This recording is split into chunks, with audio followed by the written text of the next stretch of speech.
Title: Arsène Lupin. Author: Edgar Jepson. Arsène Lupin. By Edgar Jepson and Maurice Leblanc.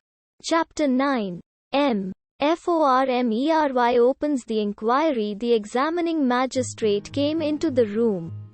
He was a plump and pink little man, with very bright eyes. His bristly hair stood up straight all over his head, giving it the appearance of a broad, dapple grey clothes brush. He appeared to be of the opinion that nature had given the world the toothbrush as a model of what a moustache should be, and his own was clipped to that pattern. "The Duke of Charmieres, FORMERY," said the inspector. The little man bowed and said, "Charmed to make your acquaintance, Your Grace, though the occasion is somewhat painful. The treasures of Gournay Martin are known to all the world. France will deplore his losses." He paused, and added hastily, "But we shall recover them, we shall recover them." The Duke rose, bowed, and protested his pleasure at making the acquaintance of FORMERY. "Is this the scene of the robbery, Inspector?" said FORMERY, and he rubbed his hands together with a very cheerful air. "Yes, sir," said the inspector. "These two rooms seem to be the only ones touched, though of course we can't tell till Gournay Martin arrives. Jewels may have been stolen from the bedrooms. I fear that Gournay Martin won't be of much help for some days," said the Duke. "When I left him he was nearly distracted, and he won't be any better after a night journey to Paris from Charmieres. But probably these are the only two rooms touched, for in them Gournay Martin had gathered together the gems of his collection. Over the doors hung some pieces of Flemish tapestry, marvels, the composition admirable, the coloring delightful. It is easy to see that your Grace was very fond of them," said FORMERY. "I should think so," said the Duke. "I looked on them as already belonging to me, for my father-in-law was going to give them to me as a wedding present. A great loss, but we will recover them, sooner or later. You can rest assured of it. I hope you have touched nothing in this room. If anything has been moved it may put me off the scent altogether. Let me have the details, Inspector." The inspector reported the arrival of the Duke at the police station with Arsène Lupin's letter to Gournay Martin, the discovery that the keys had been changed and would not open the door of the house, the opening of it by the locksmith, the discovery of the concierge and his wife gagged and bound, probably accomplices, said FORMERY. "Does Lupin always work with accomplices?" said the Duke. "Pardon my ignorance, but I've been out of France for so long, before he attained to this height of notoriety." "Lupin? Why Lupin?" said FORMERY sharply. "Why, there is the letter from Lupin which my future father-in-law received last night. Its arrival was followed by the theft of his two swiftest motor cars. And then, these signatures on the wall here," said the Duke in some surprise at the question. Lupin. Everybody has Lupin on the brain," said FORMERY impatiently. "I'm sick of hearing his name. This letter and these signatures are just as likely to be forgeries as not. I wonder if Qcera will take that view," said the Duke. "Qcera? Surely we are not going to be cluttered up with Qcera. He has Lupin on the brain worse than anyone else. But Gournay Martin particularly asked me to send for Qcera if I arrived too late to prevent the burglary. He would never forgive me if I had neglected his request. So I telephoned for him, to the prefecture of police," said the Duke. "Oh, well, if you've already telephoned for him. But it was unnecessary, absolutely unnecessary," said FORMERY sharply. "I didn't know. said the Duke politely. Oh, there was no harm in it, it doesn't matter, said Formery in a discontented tone with a discontented air. He walked slowly round the room, paused by the windows, looked at the ladder, and scanned the garden. Arsène Lupin, he said scornfully. Arsène Lupin doesn't leave traces all over the place. There's nothing but traces. Are we going to have that silly Lupin joke all over again? I think, sir, that this time joke is the word. For this is a burglary pure and simple, said the inspector. Yes, it's plain as daylight, said Formery. The burglars came in by this window, and they went out by it. He crossed the room to a tall safe which stood before the unused door. The safe was covered with velvet, and velvet curtains hung before its door. He drew the curtains, and tried the handle of the door of the safe.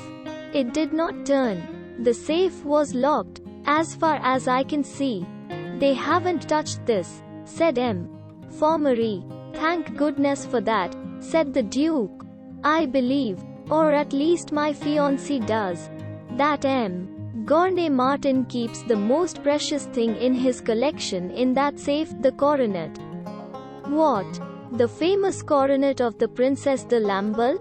Said Formery. Yes, said the Duke. But according to your report, Inspector, the letter signed Lupin announced that he was going to steal the coronet also. It didn't so many words, said the Duke. Well, here is a further proof that we are not dealing with Lupin. That rascal would certainly have put his threat into execution.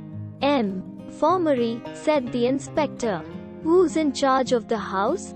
Said Formery. The concierge, his wife, and a housekeeper, a woman named Waktua, said the inspector. I'll see to the concierge and his wife presently. I've sent one of your men round for their dossier. When I get it, I'll question them. You found them gagged and bound in their bedroom? Yes, Formery. And always this imitation of Lupin, a yellow gag, blue cords, and the motto, I take, therefore I am, on a scrap of cardboard, his usual bag of tricks. Then once again they're going to touch us up in the papers. It's any odds on it, said Formery gloomily. Where's the housekeeper? I should like to see her. The fact is, we don't know where she is, said the inspector. You don't know where she is? Said Formery. We can't find her anywhere, said the inspector. That's excellent, excellent. We've found the accomplice, said Formery with lively delight, and he rubbed his hands together. At least, we haven't found her, but we know her. I don't think that's the case, said the Duke. At least, my future father-in-law and my fiancé had both of them the greatest confidence in her. Yesterday she telephoned to us at the Chateau de Charmieres. All the jewels were left in her charge, and the wedding presents as they were sent in. And these jewels and wedding presents, have they been stolen too? Said Formery. They don't seem to have been touched, said the Duke.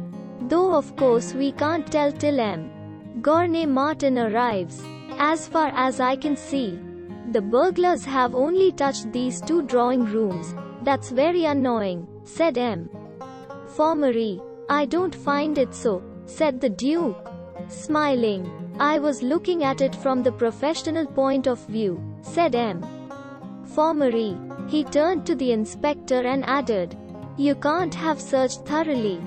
This housekeeper must be somewhere about, if she's really trustworthy.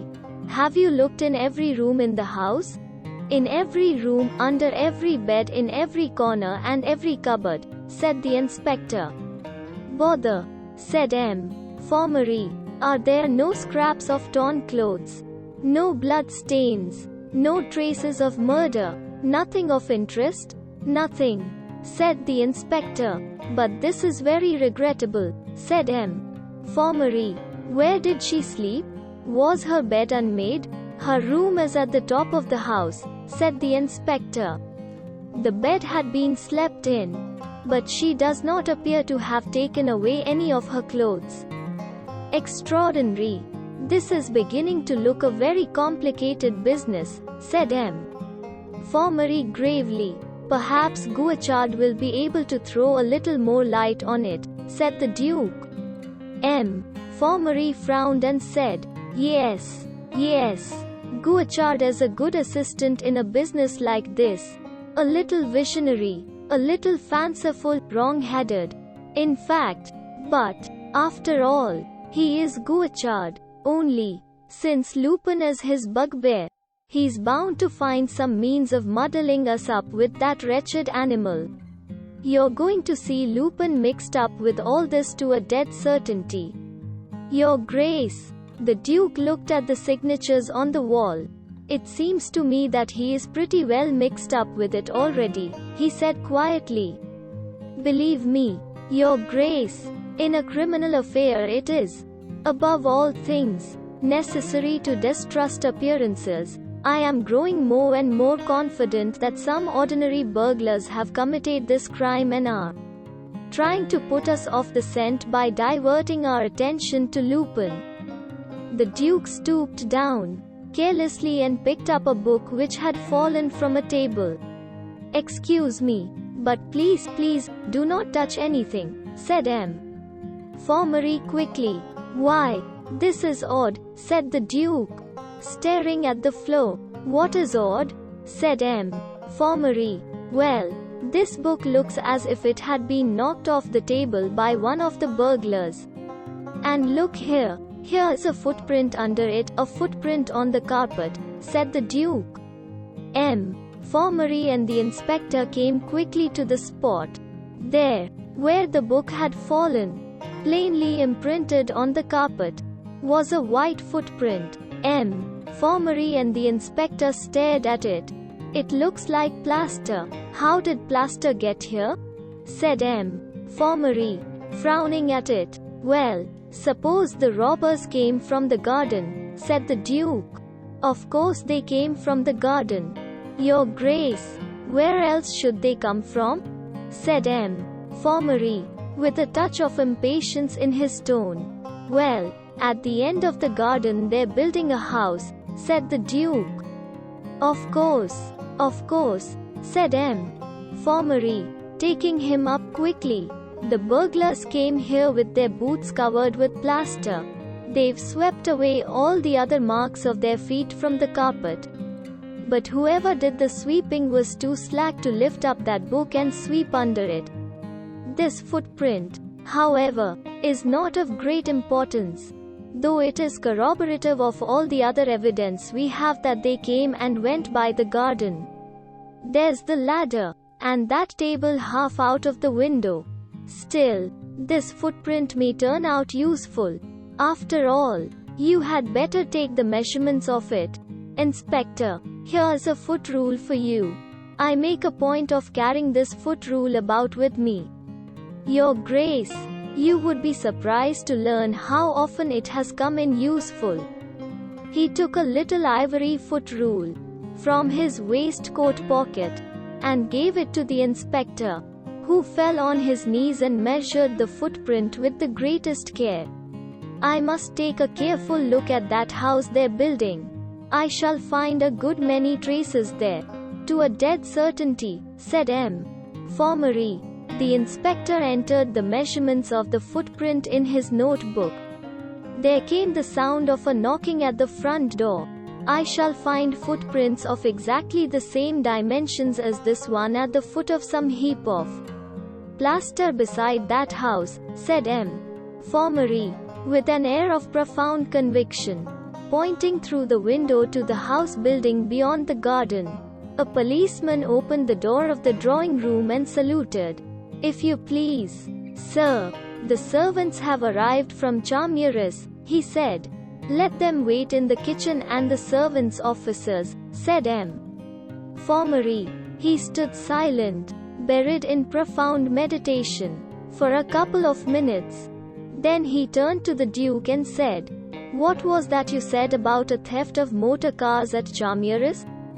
When he received the letter from Arsène Lupin, M. Gournay Martin decided to start for Paris at once, said the Duke. But when we sent for the cars we found that they had just been stolen. M. Gournay Martin's chauffeur and another servant were in the garage gagged and bound. Only an old car, a 100-horsepower Mercrac, was left. I drove it to Paris, leaving M. Gournay Martin and his family to come on by train. Very important indeed, said M. FORMERY. He thought for a moment, and then added, were the motor cars the only things stolen? Were there no other thefts? Well, as a matter of fact, there was another theft, or rather an attempt at theft, said the Duke with some hesitation.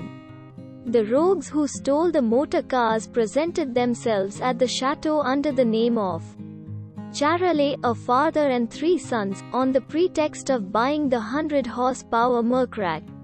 M. Gournay Martin had advertised it for sale in the Rennes Advertiser.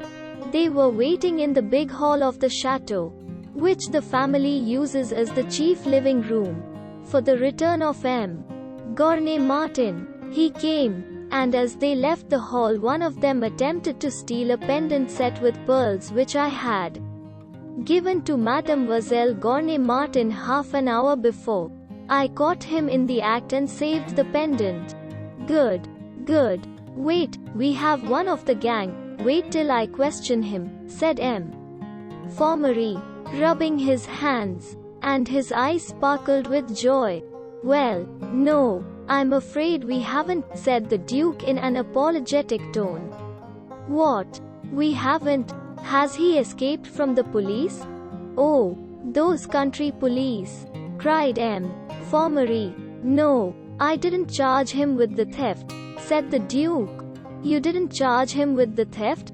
Cried M. FORMERY, astounded. No, he was very young and he begged so hard. I had the pendant. I let him go, said the Duke. Oh, Your Grace, Your Grace, your duty to society, cried M. FORMERY. Yes, it does seem to have been rather weak, said the Duke. But there you are, it's no good crying over spilt milk. M. FORMERY folded his arms and walked, frowning, backwards and forwards across the room. He stopped, raised his hand with a gesture commanding attention, and said, I have no hesitation in saying that there is a connection, an intimate connection, between thefts at Charmieres and this burglary. The Duke and the inspector gazed at him with respectful eyes, at least. The eyes of the inspector were respectful. The Duke's eyes twinkled. I am gathering up the threads, said M. FORMERY. Inspector, bring up the concierge and his wife. I will question them on the scene of the crime. Their dossier should be here. If it is, bring it up with them. If not, no matter, bring them up without it. The inspector left the drawing room. M. FORMERY plunged at once into frowning meditation. I find all this extremely interesting, said the Duke. Charmed, said M. FORMERY, waving his hand with an absent-minded air. The inspector entered the drawing room followed by the concierge and his wife. He handed a paper to M. FORMERY. The concierge, a bearded man of about 60, and his wife, a somewhat bearded woman of about 55, stared at M. FORMERY with fascinated, terrified eyes. He sat down in a chair, crossed his legs, read the paper through, and then scrutinized them keenly. Well, have you recovered from your adventure? He said. Oh, yes, sir, said the concierge. They hustled us a bit, but they did not really hurt us. Nothing to speak of, that is, said his wife. But all the same, it's a disgraceful thing that an honest woman can't sleep in peace in her bed of a night being disturbed by rascals like that. And if the police did their duty, things like this wouldn't happen. And I don't care who hears me say it. You say that you were taken by surprise in your sleep? Said FORMERY. You say you saw nothing and heard nothing? There was no time to see anything or hear anything. They trussed us up like greased lightning, said the concierge. But the gag was the worst, said the wife. To lie there and not be able to tell the rascals what I thought about them. Didn't you hear the noise of footsteps in the garden? Said FORMERY. One can't hear anything that happens in the garden from our bedroom, said the concierge. Even the night when Malay, Jermaine's Great Dane, barked from 12 o'clock till 7 in the morning. All the household was kept awake except us. But bless you, sir, we slept like tops, said his wife proudly. If they sleep like that, it seems rather a waste of time to have gagged them, whispered the Duke to the inspector. The inspector grinned and whispered scornfully, "Oh, them common folks. They do sleep like that. Your Grace, didn't you hear any noise at the front door?" Said FORMERY. No, we heard no noise at the door, said the concierge. Then you heard no noise at all the whole night? Said FORMERY. Oh, yes, sir. We heard noise enough after we'd been gagged, said the concierge. Now, this is important, said FORMERY. What kind of a noise was it? Well, it was a bumping kind of noise, said the concierge. And there was a noise of footsteps walking about the room. What room? Where did these noises come from? Said FORMERY. From the room over our heads, the big drawing room, said the concierge. Didn't you hear any noise of a struggle? As if somebody was being dragged about, no screaming or crying? Said FORMERY. The concierge and his wife looked at one another with inquiring eyes. No, I didn't, said the concierge. Neither did I, said his wife. FORMERY paused. Then he said, How long have you been in the service of Gournay Martin? A little more than a year, said the concierge. FORMERY looked at the paper in his hand, frowned, and said severely, I see you've been convicted twice. My man. Yes, sir. But, my husband's an honest man. Sir, perfectly honest, broke in his wife. You've only to ask Gournay Martin. He'll be so good as to keep quiet. My good woman, said FORMERY. And, turning to her husband, he went on, at your first conviction you were sentenced to a day's imprisonment with costs. At your second conviction you got 3 days imprisonment. I'm not going to deny it, sir, said the concierge. But it was an honorable imprisonment. Honorable? Said FORMERY. The first time, I was a gentleman's servant. And I got a day's imprisonment for crying. Hurrah for the general strike. On the 1st of May. You were a valet? In whose service? Said FORMERY. In the service of Jean-Lys, the socialist leader. And your second conviction? Said FORMERY. It was for having cried in the porch of steel. Clotilde. Down with the cows. Meaning the police. Sir, said the concierge. And were you in the service of Jean-Lys then?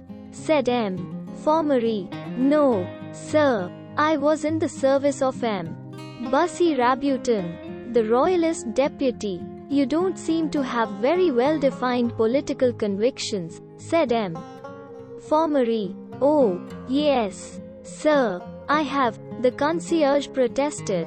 I'm always devoted to my masters.